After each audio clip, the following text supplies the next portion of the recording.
The nightmares always came.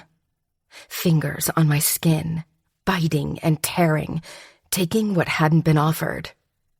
Taunts in my ears reminding me I deserved this because I was trailer park trash. Darkness wrapped itself around me, pulling me down, stealing everything good. Until there was nothing left except the shell of a woman who woke in twisted, sweaty, fear-soaked sheets. I had no tears left. For days after, I'd lain in this bed, crying for everything they'd stolen from me, sniffling while texting my boss to tell her I was sick and couldn't come into the club, sobbing in pain while I sat in the shower, water running over the filth I couldn't scrub clean. They hadn't killed me, but they may as well have. I was dead inside, used, my spirit broken. How many days would it be until my body just gave up too? It was taking too long. I dragged myself from bed, wobbling on unsteady legs in the dark.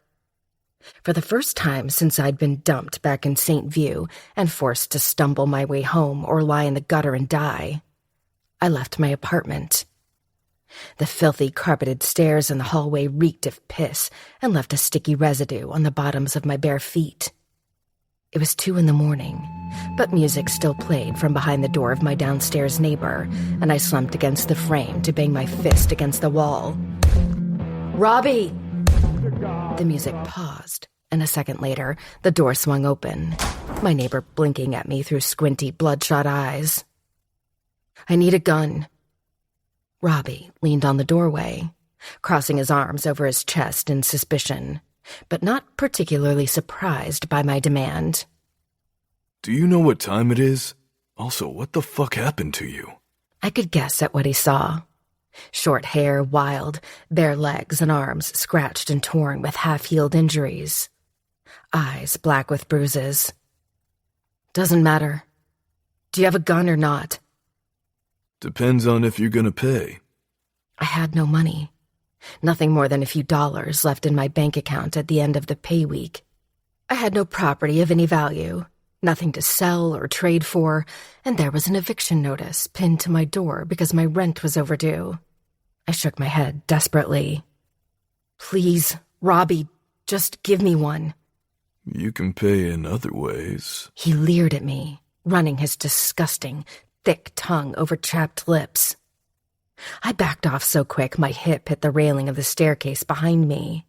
For half a second, I imagined toppling over it, free-falling through the air, snapping my neck on impact with the ground-level floor.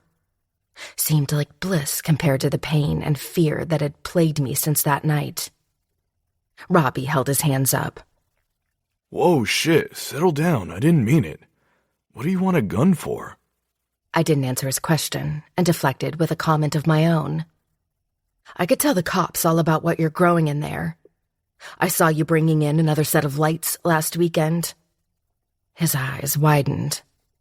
"I need those lights for tanning." I snorted. "Yeah, and I need a gun so I can use it as a flower vase. Just give me one." I held my hand out, palm up, waiting. Robbie scowled but disappeared into his home.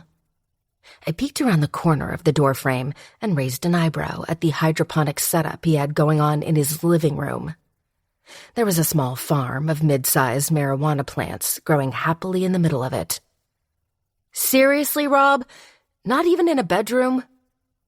He reappeared and flipped me the bird with one hand, the other clutching a small black handgun. "It's a lone rebel. I want it back."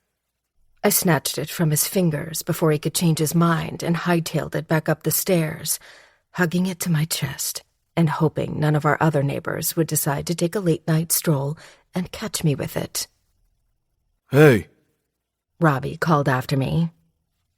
"If you kill someone, can you at least wipe my fingerprints off it?"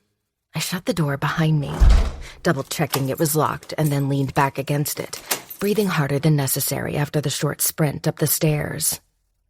1 bullet in the chamber. Not enough for all 3 men who needed to die, but enough for me.